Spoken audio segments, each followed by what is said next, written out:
The Diddakoi by Rumer Goden, Chapter 4. The Case of Kizzy Lavelle. The children's department had decided to bring it before the court, because we're flummoxed, said Mr. Blount. The main room of a town hall, even of such a small town as Rye, seemed an oddly impressive place in which to discuss the fate of a small Diddakoi. The stairs up to it were wide, with a heavy red cord on brass links as a banister rail. In the vestibule was a wooden model of a ship under a great glass dome that caught the light. The room itself was high, wide, and long, with high windows. There was a dais at one end, a big table below. It took anyone walking from a door a good many steps to reach that table, especially if they were child steps. Above the dais was the royal arms of England, the lion and the unicorn in gold and blue. Below them a shield with the arms of Rye, 3 lions rampant on 3 white ships' prows. All round the walls were panels lettered in gold with the names of the reigning king and queen, all the kings and queens of England from the time of Edward I, 1272, and all the mayors of Rye who had served in their reigns. From the ceiling hung heavy gilded chandeliers. Now the table was covered with papers. A group of people sat along 3 sides, with the chairman's higher-backed chair in the center. He had a woman magistrate on either side. The one on the left was Miss Brooke. Mr. Blount, as the children's officer, was there, and Dr. Harwell. So also, to their annoyance, was Mrs. Cuthbert. "Of course I should be there," Mrs. Cuthbert had said. "Wasn't I the one who discovered Kizzy? And I am on the school board." She had been determined and indignant. Mr. Blount had written Kizzy's story as briefly as possible. He also had a letter about her from the Admiral. "Please read them to the court," said the chairman, and when they were finished, "Go on, Mr. Blount." "Well, sir, Admiral Sir Archibald Cunningham Twist kept Kizzy while she was ill." Mr. Blount was interrupted by Mrs. Cuthbert. "She ought to have gone to hospital. I said so at the time." "Well, she was ill," repeated Mr. Blount, "but she was well now, and for all the Admiral's kindness, we doubt if it's fit, sir, for her to stay on in Amberhurst House." "Not with 3 old men," said Mrs. Cuthbert, and Dr. Harwell was nettled to reply, after he had looked at the chairman for permission. "I believe Admiral Twist is 60, Peters the houseman in his 50s, while Nat might be 45, said Dr. Harwell. "That is not old. Too old to look after a child." "Please don't speak out of order, Mrs. Cuthbert," and the chairman resumed. "It seemed they looked after her very well. We have Dr. Harwell's report, but even if it were desirable, it would not be fair to ask Admiral Twist to keep her." Mrs. Cuthbert could not resist finishing for him. "Of course not. She must go into a home." Ignoring Mrs. Cuthbert, the chairman asked Mr. Blount, "You have tried all your register of foster parents?" "Yes, sir, but it isn't easy to place a traveler child." Mr. Blount looked worried. "They seem afraid of her, sir."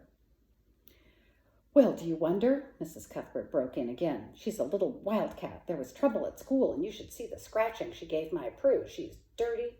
"Not now," said Mr. Blount. "Not even house-trained. She is now. And they say she hasn't a vestige of table manners." "Mr. Blount, Mrs. Cuthbert, may I remind you we are in court, where we do not speak out of order."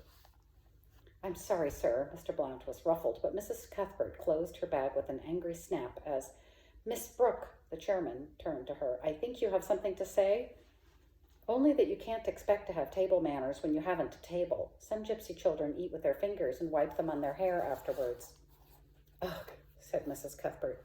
"It isn't ugh to them. They believe it makes hair soft and silky, and, you know, in some ways they think us dirty." "Us dirty?" Mrs. Cuthbert was incredulous. "More than dirty," said Miss Brooke. "A gypsy might refuse to have a cup of tea with you because he can't be sure of how you wash your china." "Well," Mrs. Cuthbert almost spluttered, "you might use the same bowl for washing out clothes," said Miss Brooke. "They use separate ones. You might put your tea towels in the spin dryer with your bed linen or underclothes. I think we must remember," Miss Brooke said to the board, and flushed as she did not like laying down the law. "Try to remember we are dealing with different standards, and different doesn't mean bad." "A wise reminder," said the chairman. "I think, Mr. Blount, you should bring in the child." Mr. Blount fetched Kizzy, who was waiting in the vestibule with Peters. She came in, her shoes shined as carefully as the Admiral's, her coat brushed, her hair brushed too, glossy with cleanliness, and a look on her face like the devil himself, said Peters, who, when he had handed her over, went and stared out of the window, rubbing his eyes with the back of his hand. "Fool that I am," said Peters. Mr. Blount led Kizzy over that long floor to the table. "Gracious," said Mrs. Cuthbert, "I hadn't realized how small she is, almost undersized." "Not," said Kizzy through her teeth. "Mrs. Cuthbert, once again, will you kindly keep quiet?" And the chairman leaned forward to Kizzy. "Kizzy, you know some of us, Dr. Harwell, Mr. Blount, and Mrs. Cuthbert." At that name, the black look grew blacker. "But we are all here to try and help you." No response, only a glower from under the curls. "Now, will you tell us, Kizzy, if there is anyone anywhere with whom you would like to live?" The reply was blunt. "What's the use my tellin' when you won't let me?" "How do you know? Let's try." The chairman was encouraging. "Isn't there anyone?" "Myself." An involuntary smile went round. Kizzy saw it and scowled. "Yourself? But Kizzy, little girls of 7, I believe you are 7, can't live quite by themselves." "See?" said Kizzy with scorn. "I knew that's what you'd say." She became aware that Mr. Blount was holding her hand, and "Let go of me!" she screamed violently to Mr. Blount, wrenching her hand away. "Let me go!" The child's shriek rose to the windows as Kizzy tried for the door, but the usher was blocking the way, and Mr. Blount caught her. Kizzy was brought back to the table, her breath coming in gasps. Leaning on the sill in the corridor, Peters put his hand over his ears and shut his eyes. "All right, Mr. Blount." The chairman waved Mr. Blount away. "Now, Kizzy, stand still and look at me." "Look at the gentleman when he tells you." "Mrs. Cuthbert." The chairman's voice was sharp, and he ordered, "No one is to speak to the child except us, the magistrates." Then he turned to Kizzy and said gently, "Mr. Blount will not hold you. No one will touch you if you talk to us properly, so let's be sensible." And Kizzy stood quietly, though she held the edge of the table, and her breath still came in gasps. "Now listen to me, Kizzy," said the chairman. "I'm afraid we can't allow you to live by yourself, and though I'm sure Admiral Twist will always be your friend, we can't let you stay at Amberhurst House for several reasons. This means we must find another home for you, doesn't it?" No answer but the glowering, the small gasps. "Doesn't it?" Still no answer. "You try," the chairman said to the woman magistrate on his right, who in turn leaned forward. "Kizzy?" Kizzy had obediently looked at the chairman. In any other circumstances she would have liked him, but she was wary of ladies, and though she had realized there were 2 others in the room besides Mrs. Cuthbert, a large lady and a small one, had kept her eyes away from them. Now it was the large one who was speaking in a soft, coaxing voice. "Kizzy, wouldn't you like to go where there are other girls and boys?" No answer but an increased glowering, deeper gasps. "You would have someone to play with," coaxed the magistrate, "and as if you had brothers and sisters. Wouldn't it be nice, Kizzy, to have a sister?" "It was unfortunate," she said. "Sister." A look of desperation came into Kizzy's eyes, as if she were trapped, thought Miss Brooke. Then Kizzy spat. The spit landed plop on the table, and there was a silence as all of them stared at the little wet insult, and Kizzy ran, this time succeeding in dodging the usher. Peters caught her outside the door. "Well," the kind magistrate was nonplussed, as were they all. The court was not used to defiance from a 7-year-old. "Oh dear, I'm afraid I precipitated that." "What did I tell you?" said Mrs. Cuthbert in triumph.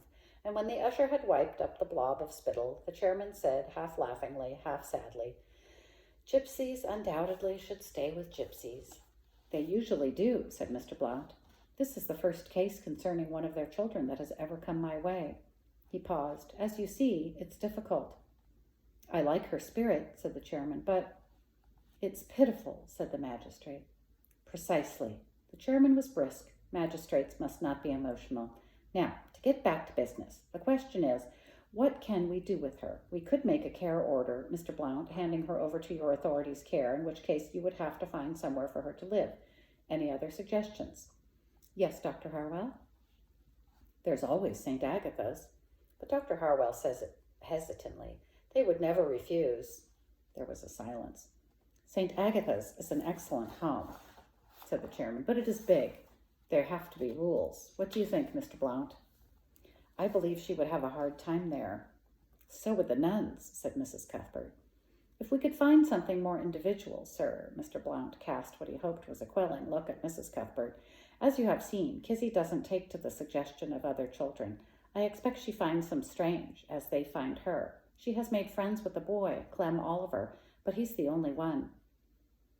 Admiral Twist says in his letter she has always been solitary, said the chairman. Perhaps if you could find a childless couple. Mr. Blount shook his head. No one seems willing, sir. There was another silence. Then Miss Brooke turned to the chairman, who said, You have an idea, Miss Brooke? I know fostering should, properly, be done by a family, said Miss Brooke, a man and wife, so that the child can have, as it were, a father and mother. But Kizzy has never known either, so perhaps she is different, and she isn't a baby, but already 7, as far as we can tell. Now that the Blounts have moved into a house of their own, Miss Brooke smiled at Mr. Blount, I have an empty room. I could take Kizzy. You? They all stared. Yes. After that exhibition? Mrs. Cuthbert was incredulous. Particularly after that.